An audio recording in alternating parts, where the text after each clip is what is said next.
আহ, বৃষ্টির কারণে আমাদের আজকের প্রোগ্রাম কিছুটা স্থগিত আছে। সবাই ভিজে একাকার, আমার হাজব্যান্ডও ভিজে একাকার হয়ে গেছে। আমরা এই মুহূর্তে অবস্থান করছি শরীয়তপুর স্টেডিয়ামের কাছে। যেহেতু প্রচুর বৃষ্টি, মাঠে থাকা যাচ্ছে না, আমরা সবাই ঠিক আশ্রয় কেন্দ্রে চলে আসছি বৃষ্টির কাছ থেকে রেহাই পেতে।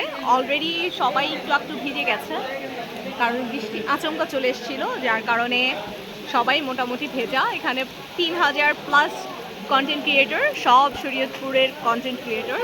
শরীয়তপুর মানেই হচ্ছে এক একটা প্রতিভা, যারা হচ্ছে ঘরে বসে বিজনেসের পাশাপাশি, জবের পাশাপাশি, এখানে অনেক প্রফেশন আছে যারা এর পাশাপাশি হচ্ছে আপনার কন্টেন্ট ক্রিয়েট করে, কন্টেন্ট মেক করে, অ্যান্ড তারা ফিল করে যে না, কিছু একটা করতে হবে স্বাবলম্বী। আমরা আসলে এই বিষয়গুলোকে অ্যাপ্রিসিয়েট করি।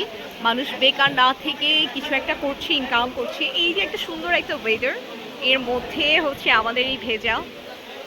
সো কারা কারা কন্টেন্ট মেক করছেন এবং কন্টেন্ট মেক করতে আপনার ভালো লাগে কি না, আপনি কন্টেন্ট ক্রিয়েটর হতে চান কি না, একটু জানাতে পারেন।